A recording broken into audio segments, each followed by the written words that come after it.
નમસ્કાર વિદ્યાર્થી મિત્રો। તો હવે આપણે આજે આગળની થિયરી ભણવાની છે એલસી દોલનો। આ પાઠની સૌથી આઈએમપી કહી શકાય તેવી થિયરી છે, એટલે બરાબર ધ્યાનથી તમારે સમજવાની છે કે એલસી દોલનો કોને કહેવાય। ધોરણ 11માં આપણે દોલનો ભણી ગયા હતા, ઓકે, પણ અહીંયા આગળ આપણે ભણવાનું છે એલસી દોલનો। એલ એટલે ઇન્ડક્ટર અને સી એટલે કેપેસિટર। ઓકે, આપણે એક પરિપથ ધ્યાનમાં લેવાનો છે કે જેમાં ઇન્ડક્ટર અને કેપેસિટર હોય તેવો પરિપથ। ઓકે, માની લો કે તમારી પાસે કોઈ એક કેપેસિટર છે કે જેનું કેપેસિટન્સ સી છે। માની લો કે આ સી કેપેસિટર છે કે જેનું કેપેસિટન્સ કેટલું છે સી। આને આપણે ખાસ ધ્યાનથી જોજો, ઇન્ડક્ટર સાથે જોડવામાં આવે। માની લો કે આ ઇન્ડક્ટર છે, આ ઇન્ડક્ટર સાથે જોડી દો આ રીતે, ઓકે। એટલે અહીંયા આગળ પરિપથમાં માત્ર ને માત્ર બે જ વસ્તુ છે, એક કોણ છે કેપેસિટર અને બીજું કોણ છે તો કે ઇન્ડક્ટર। ખ્યાલ આવ્યો? એક શું છે કેપેસિટર અને બીજું શું છે તો કે ઇન્ડક્ટર, ઓકે। એટલે આ કેવો પરિપથ થશે તો કે કીધેલું તે પ્રમાણે એલસી શ્રેણી પરિપથ થશે, ઓકે। એટલે આ કયો દોલનો થાય છે તો કે આપણે એલસી દોલનો આપણે ભણવાનું છે, ઓકે। ચાલો માની લો, ખાસ ધ્યાનથી જોજો, અહીંયા આગળ જે કેપેસિટર છે એમાં કેપેસિટરની આ જે પ્લેટ છે ને, આપણે કીધેલું તે પ્રમાણે આ પ્લેટ ઉપર માની લો કે ધન વિદ્યુતભાર છે, તો સામેની પ્લેટ ઉપર કયો વિદ્યુતભાર હશે? ઋણ વિદ્યુતભાર હશે। આઈડિયા એવો આ વસ્તુમાં। એટલે આ પ્લેટ ઉપર ધન, આ પ્લેટ ઉપર ઋણ વિદ્યુતભાર, એટલે આ કેપેસિટરની બે પ્લેટના અંદરના ભાગમાં વિદ્યુત ક્ષેત્ર જો આપણે કેવું હોય તો કે આ દિશામાં હશે,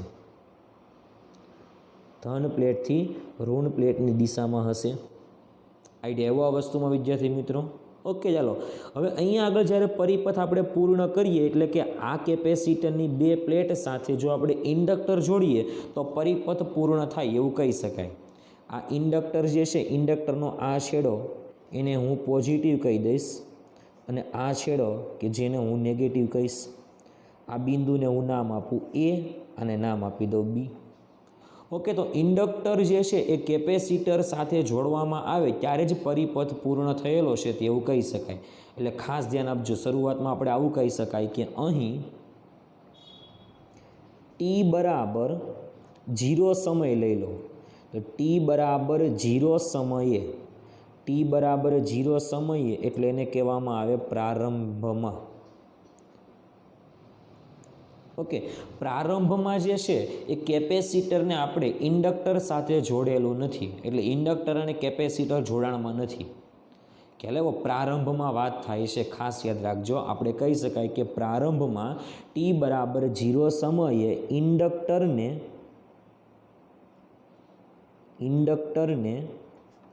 કેપેસિટર સાથે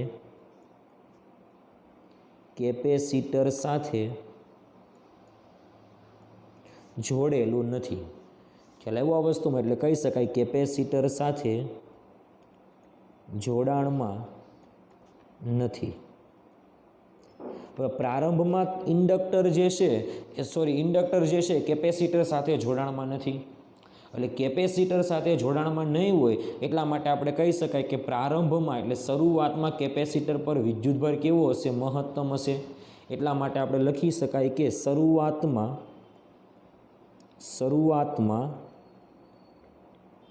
ટી બરાબર 0 સમયે કેપેસિટરની પ્લેટ પરનો, એટલે કહી શકાય કેપેસિટર પરનો વિદ્યુતભાર મહત્તમ હશે। વિદ્યુતભાર ક્યુ ઇઝ ઇક્વલ ટુ મહત્તમ હશે, એને કહી શકાય Q is equal to Q maximum.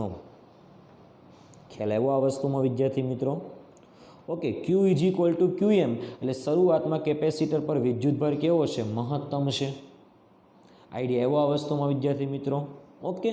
હવે જો આપણે જોડાણ કરી દઈએ એટલે કે કેપેસિટરની બે પ્લેટ સાથે ઇન્ડક્ટરને જોડી દઈએ એટલે શું થશે, ખાસ ધ્યાન આપજો કે જ્યારે જોડાણ કરવામાં આવે ત્યારે કેપેસિટરની બે પ્લેટ સાથે ઇન્ડક્ટરને જોડાણ કરીશું એટલે કેપેસિટર પરથી વિદ્યુતભાર જે છે એ ગતિ કરી કોના દ્વારા ગતિ કરશે, વાહક તાર દ્વારા ગતિ કરશે એટલે કે આ વાહક તારમાં વિદ્યુત પ્રવાહનું શું થશે, નિર્માણ થશે।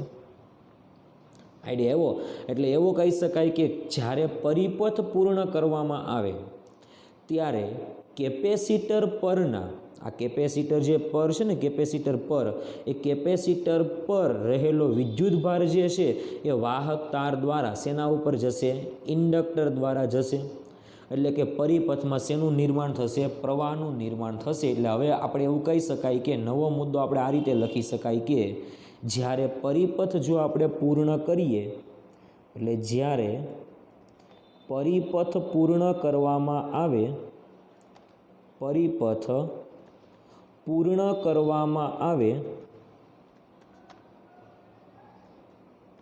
ત્યારે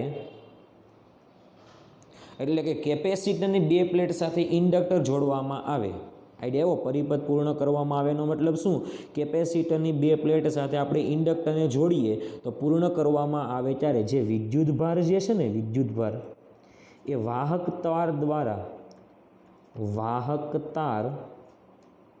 દ્વારા ઇન્ડક્ટરમાં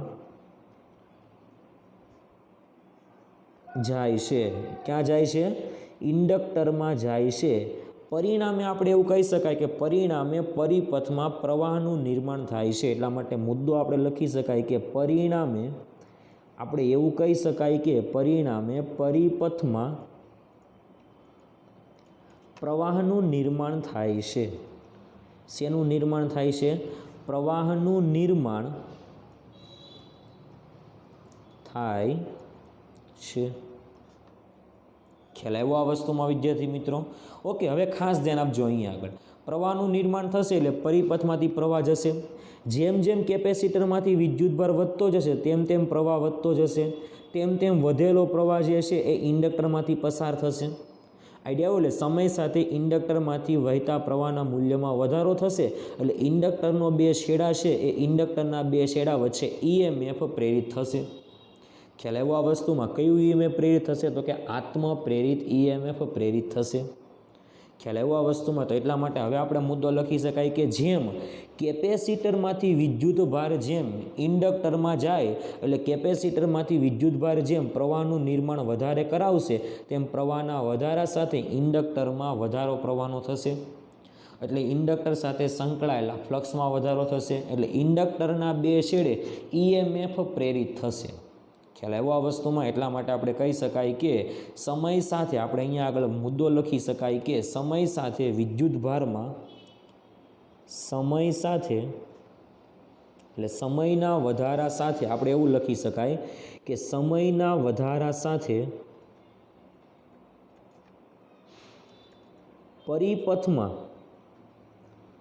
પરિપથમાં પ્રવાહના મૂલ્યમાં વધારો થાય છે। પ્રવાહના મૂલ્યમાં વધારો થાય છે। પ્રવાહના મૂલ્યમાં જો વધારો થાય તો આપણે કહી શકાય કે પરિપથમાં પ્રવાહના મૂલ્યમાં વધારો થયો એટલે કેપેસિટર પરનો વિદ્યુતભાર ઘટે। એટલે આપણે સાથે સાથે બીજું વાક્ય પણ લખી શકાય અહીંયા આગળ કે કેપેસિટર પરનો વિદ્યુતભાર ઘટવા લાગે। ખ્યાલ આવ્યો? કેપેસિટર પરનો વિદ્યુતભાર શું થશે, ઘટશે। કેપેસિટર પરનો વિદ્યુતભાર ઘટશે એટલે વિદ્યુત પ્રવાહનું સૂત્ર આપણે કહી શકાય વિદ્યુત પ્રવાહ I = સમયના વધારા સાથે વિદ્યુતભારમાં dq જેટલાનો વધારો થાય છે એટલે પ્રવાહ I = dq/dt આવે છે। માઇનસ લખવાનું કારણ એ છે કે અહીંયા આગળ લખી દો કે અહીં ઋણ નિશાની શું દર્શાવે છે તો આપણે એવું કહી શકાય કે અહીં ઋણ નિશાની એ કેપેસિટર પર કોના ઉપર, કેપેસિટર પર વિદ્યુતભાર ઘટે છે વિદ્યુતભાર ઘટે છે તેવું દર્શાવે છે। ખાસ યાદ રાખવાનું, શું દર્શાવે છે? વિદ્યુતભાર ઘટે છે તેવું દર્શાવે છે। ખ્યાલ આવ્યો આ વસ્તુમાં? એટલે સૂત્ર યાદ રાખવાનું છે, I બરાબર dq/dt। શું સૂત્ર યાદ રાખવાનું છે? I બરાબર -dq/dt। ખ્યાલ આવ્યો આ વસ્તુમાં વિદ્યાર્થી મિત્રો? ઓકે, એટલે ખાસ ધ્યાન રાખવાનું છે આ મુદ્દો। હવે આપણે વાત કરેલી બીજા પાઠમાં કે કેપેસિટરની બે પ્લેટ વચ્ચે વિદ્યુત ક્ષેત્ર આપણે કીધેલું કે આ રીતે છે। તો કેપેસિટરની બે પ્લેટની વચ્ચેના ભાગમાં વિદ્યુત ઉર્જાનો સંગ્રહ થશે। ખ્યાલ આવ્યો? એટલે અહીંયા આગળ જો સમય સાથે વિદ્યુતભાર કેપેસિટરની પ્લેટ પર ઘટતો જાય છે, એટલે આની સાથે એટલે કે આના અંદરના ભાગમાં સંગ્રહ પામતી ઉર્જા પણ ઘટતી જશે। સાથે સાથે આની સાથે એટલે કે આમાંથી પસાર થતા પ્રવાહનું મૂલ્ય વધે છે, એટલે ઇન્ડક્ટરની અંદર સંગ્રહ પામતી ચુંબકીય ઉર્જામાં શું થશે? વધારો થશે, અને કેપેસિટરમાં સંગ્રહિત ઉર્જામાં શું થશે? ઘટાડો થશે। ખ્યાલ આવ્યો આ વસ્તુમાં વિદ્યાર્થી મિત્રો? એટલે ખાસ યાદ રાખજો કે આપણે કહી શકાય કે પરિપથમાંથી જ્યારે પ્રવાહનું વહન થતું હોય ત્યારની વાત થાય છે। આપણે મુદ્દો લખી દઈએ કે પરિપથમાં ક્યારે પરિપથમાં પ્રવાહનું વહન થતું હોય ત્યારે પ્રવાહનું વહન થતું હોય ત્યારે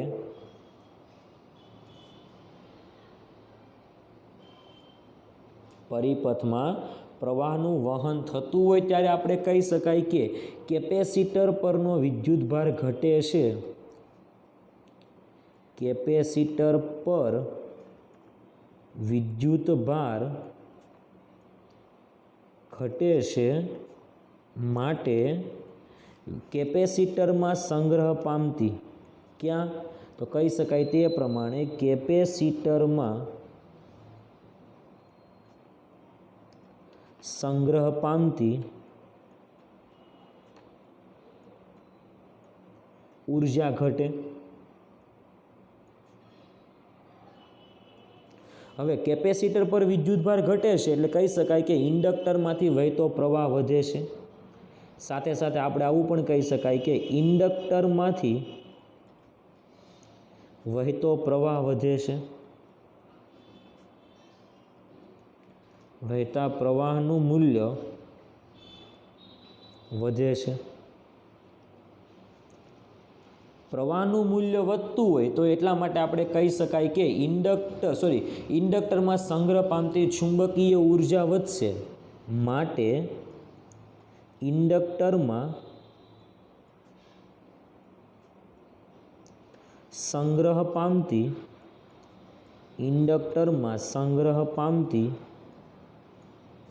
ઉર્જા વધશે। ખ્યાલ આવ્યો આ વસ્તુમાં વિદ્યાર્થી મિત્રો? ઓકે, ચાલો હવે ખાસ ધ્યાન આપજો। હવે આપણે જે પ્રોસેસ કરવાની છે ને એલસી દોલનો, કારણ કે આપણે અહીંયા આગળ થિયરીનું હેડિંગ મેન શું છે તો કે એલસી દોલનો। કેવા દોલનો? એલસી દોલનો। તો હવે આપણે ખાસ આ ભણવાનું છે, એના વિશે આપણે વાત કરવાની છે। આપણે બધો આઈડિયા આવી ગયો છે કે કેપેસિટરની બે પ્લેટની વચ્ચેના ભાગમાં ક્ષેત્ર ઉર્જાનો સંગ્રહ થાય।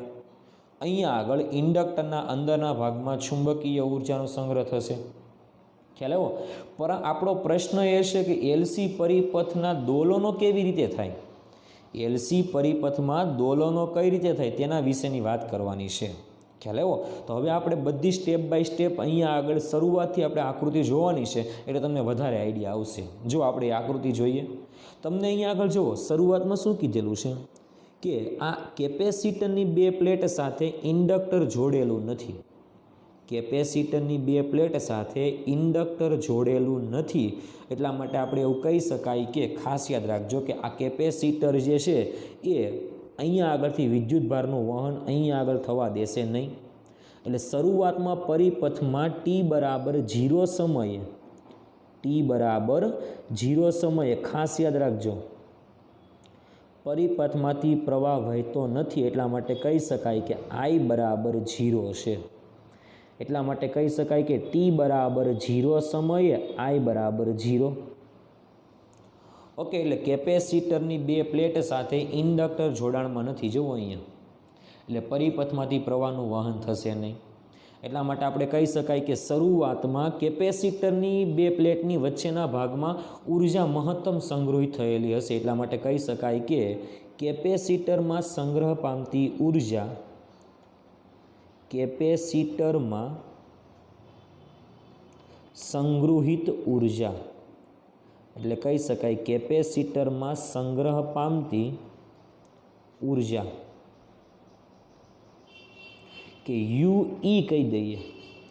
વિદ્યુત ઉર્જા છે એટલે ઇલેક્ટ્રિક ઉર્જા.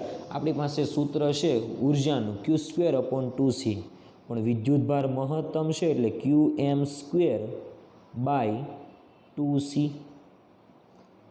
ખ્યાલ આવ્યો આ વસ્તુમાં વિદ્યાર્થી મિત્રો? ઓકે, એટલે કેપેસિટરમાં સંગ્રહ પામતી ઉર્જા છે U = Q²/2C. ઇન્ડક્ટરમાં સંગ્રહ જે ઉર્જા પામશે એ કઈ ઉર્જા છે? તો કે આપણે કીધેલું તે પ્રમાણે ઇન્ડક્ટરમાં સંગ્રહ પામતી ઉર્જા કે જેને આપણે કહીએ છીએ ચુંબકીય ઉર્જા. એટલા માટે નવો મુદ્દો લખી દો કે ઇન્ડક્ટરમાં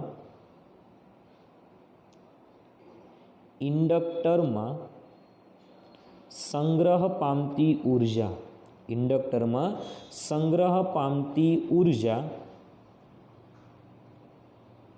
કે જેને UM કહી દો. ઓકે, કઈ ઉર્જા હશે? ચુંબકીય ઉર્જા. આ જે ઉર્જા હશે કઈ ઉર્જા હશે? તો કે કીધેલું તે પ્રમાણે ચુંબકીય ઉર્જા. કઈ ઉર્જા? ચુંબકીય ઉર્જા હશે. ઓકે, એટલે એને UM વડે દર્શાવી દઈએ. UM બરાબર શરૂઆતમાં કેવી હશે? 0, કારણ કે પ્રવાહ છે નહીં. ખ્યાલ આવ્યો આ વસ્તુમાં વિદ્યાર્થી મિત્રો? નકર આપણી પાસે સૂત્ર હતું U = 1/2LI².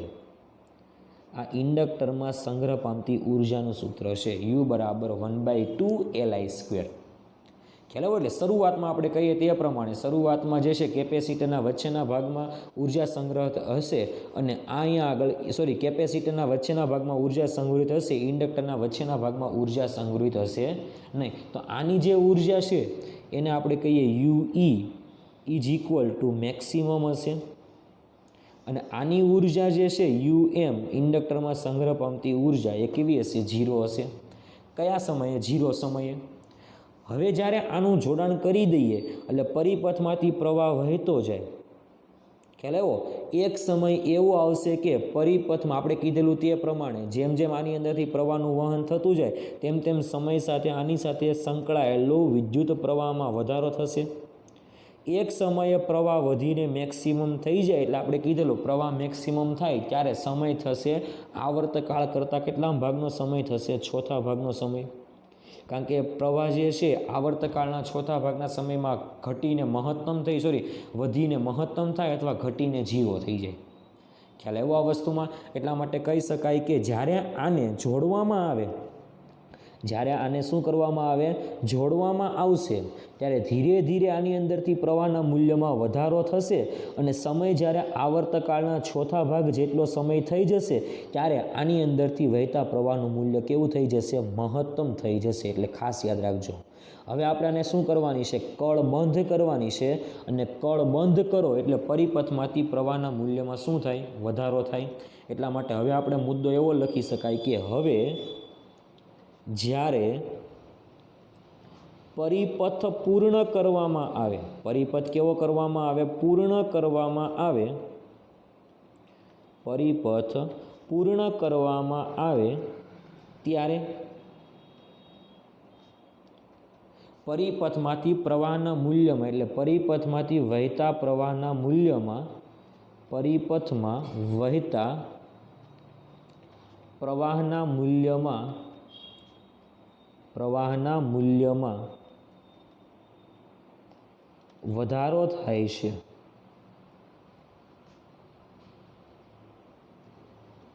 ખ્યાલ આવ્યો? અને T/T/4 જેટલા સમયમાં પ્રવાહ વધીને મહત્તમ થાય છે.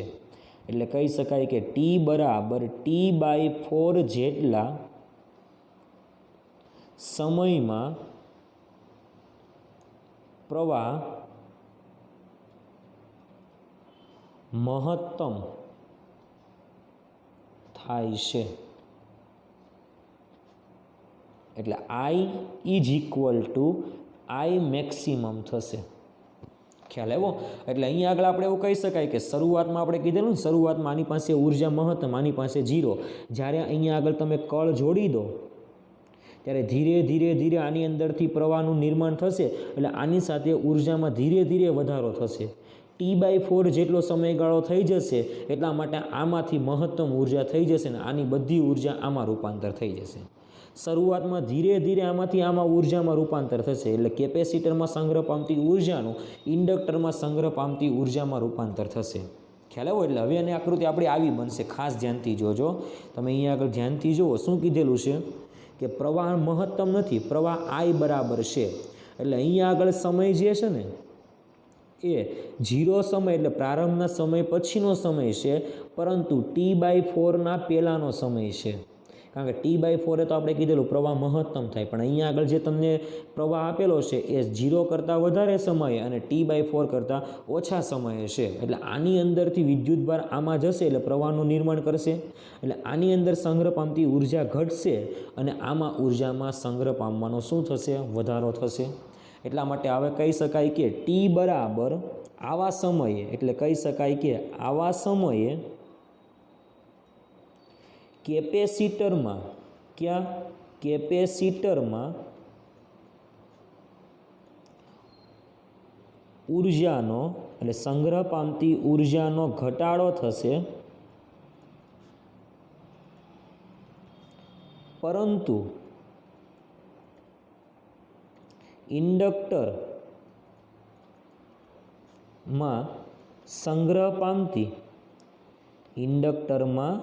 સંગ્રહ પામતી ઉર્જામાં વધારો થશે. સંગ્રહ પામતી ઉર્જાનો વધારો થશે.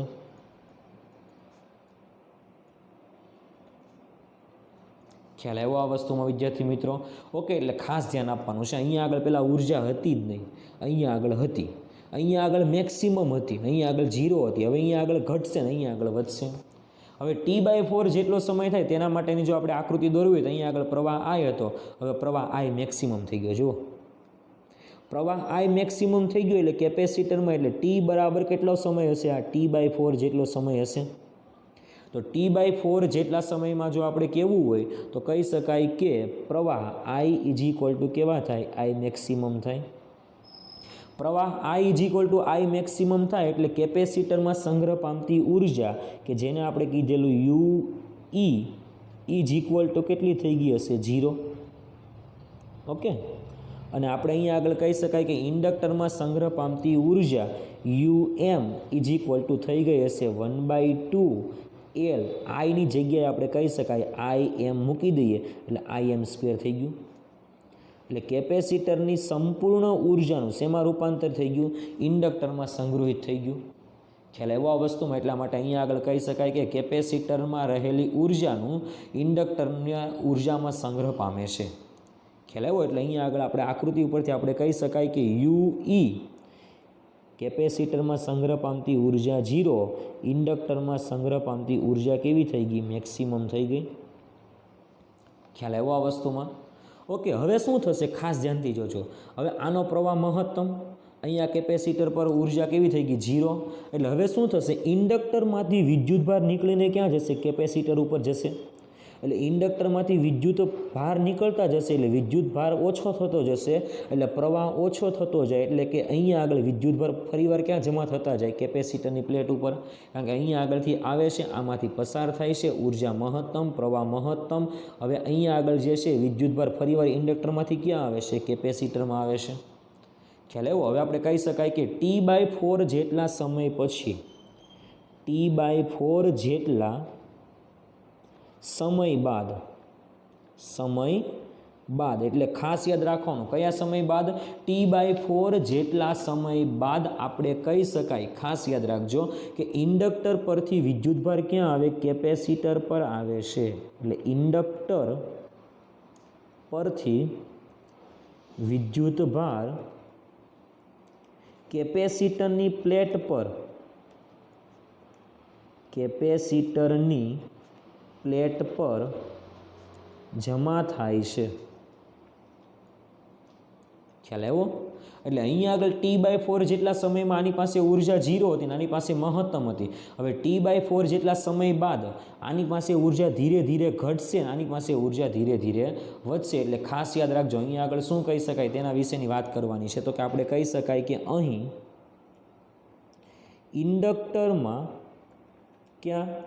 ઇન્ડક્ટરમાં સંગ્રહ પામતી ઉર્જામાં ઘટાડો થાય છે. ઉર્જામાં ઘટાડો થાય અને કેપેસિટરમાં સંગ્રહ પામતી ઉર્જાનો એટલે ઉર્જામાં વધારો થાય છે ધીરે ધીરે.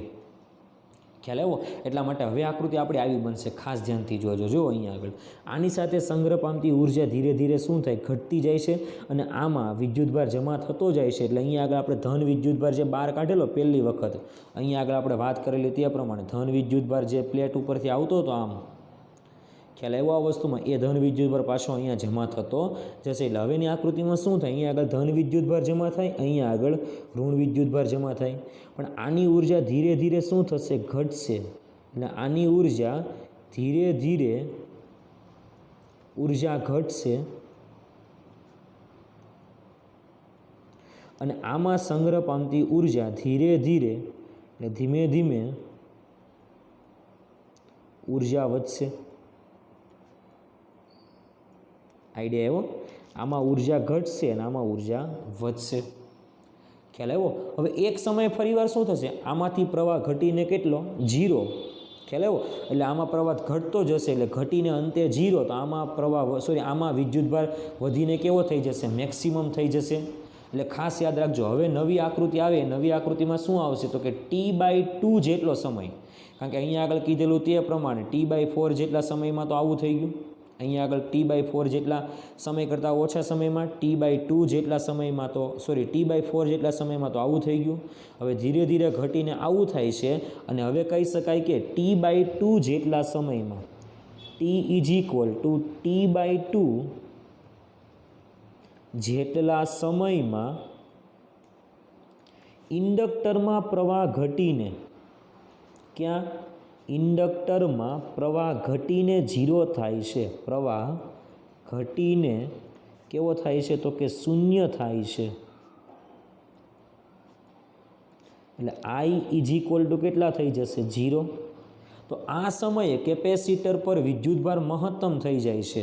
એટલા માટે કહી શકાય કે આ સમયે કેપેસિટર પર વિદ્યુતભાર મહત્તમ થાય છે. એટલે કેપેસિટરમાં ઉર્જા એટલે ઉર્જાનો સંગ્રહ વધારે થાય છે.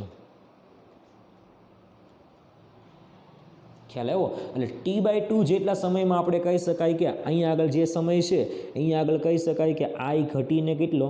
0. તો આની સાથે સંગ્રહ પામતી ઉર્જા UM કહેવાય. કેટલા છે? 0 છે. ઓકે. Q maximum. તો કેપેસિટરમાં સંગ્રહ પામતી ઉર્જા કેવી હશે? મેક્સિમમ. એટલા માટે કહી શકાય UM QM²/2C. મહત્તમ ઉર્જા થઈ જશે. કેવી ઉર્જા થઈ જશે? મહત્તમ ઉર્જા થઈ જશે. એટલે QM² કેટલા થઈ જશે? 2C થઈ જશે. ખ્યાલ આવ્યો આ વસ્તુમાં વિદ્યાર્થી મિત્રો? ઓકે. આવી પ્રક્રિયા તો ખાસ ધ્યાન આપજો અહીંયા આગળ કે આપણે વાત કરેલી તે પ્રમાણે શરૂઆતમાં પરિપથ આપણે કહીએ આ અંતિમ પરિપથ છે T/2 જેટલા સમયે, અને શરૂઆતમાં T=0 સમયનો જો પરિપથ દોરવો હોય તો આપણે આવું દોરી શકાય. ખાસ ધ્યાન આપજો, T=0 સમયનો પરિપથ, T=0 સમયે પરિપથમાં આપણે કીધેલું તે પ્રમાણે શું હોય? કેપેસિટર હોય, એની સાથે આપણે કીધેલું તે પ્રમાણે ઇન્ડક્ટરને જોડીએ છીએ. ઓકે. પણ T=0 સમયે આપણે જોડતા નથી, એટલે આની સાથે સંકળાયેલી ઉર્જા 0 હોય અને અહીંયા આગળ ધન વિદ્યુતભાર હોય અહીંયા આગળ ઋણ વિદ્યુતભાર હોય એટલે આની સાથે ઉર્જા મહત્તમ હોય, અહીંયા આગળ ઉર્જા કેવી હોય? 0 હોય. અંદરના ભાગમાં ક્ષેત્ર કઈ દિશામાં હોય? આપણે કહીએ તે પ્રમાણે વિદ્યુત ક્ષેત્ર આ દિશામાં હોય. ઓકે, અને ટી બરાબર T/2 જેટલા સમયે, ટી બરાબર કયા સમયે? T/2 જેટલા સમયે, હમણાં કીધેલું તે પ્રમાણે આકૃતિ આપણી આ આવશે, જોજો આ. ઓકે, તો એમાંનામાં ફરક શું છે ખાસ ધ્યાનથી જોજો. અહીંયા આગળ કેપેસિટર છે, આ કેપેસિટર સાથે આપણે શું જોડેલું છે? ઇન્ડક્ટર જોડેલું છે. પણ અહીંયા આગળ શું છે તો કે પરિપથમાં પ્રવાહ ઘટીને કેટલો થઈ જાય છે? 0. એટલે આમાં પ્રવાહ 0 થઈ જાય છે. એટલે અહીંયા આગળ કહી શકાય કે અહીંયા આગળ જે છે ને બધા ધન વિદ્યુતભાર જમા થાય છે અને અહીંયા આગળ બધા ઋણ વિદ્યુતભાર જમા થાય. એટલે ક્ષેત્ર કઈ દિશામાં હશે? ઉપરની દિશામાં, આ દિશામાં. ખ્યાલ આવ્યો? એટલે આ બંને આકૃતિમાં ખાસ ધ્યાનથી જો શું ફરક પડે છે. તો પહેલાં કેપેસિટરની આયરિયા પ્લેટ ધન વિદ્યુતભારિત હતી, હવે આ પ્લેટ ધન વિદ્યુતભારિત થાય છે. એટલે કેપેસિટરની પહેલી પ્લેટ, શરૂઆતમાં પહેલી પ્લેટ ધન વિદ્યુતભારિત હતી. આને પ્લેટ નંબર 1 કહી દઉં, 2 કહી દઉં, અને 1 કહી દઉં, અને 2 કહી દઉં. શરૂઆતમાં એક પ્લેટ ધન હતી અને બીજી પ્લેટ જે હતી એ ઋણ વિદ્યુતભારિત હતી.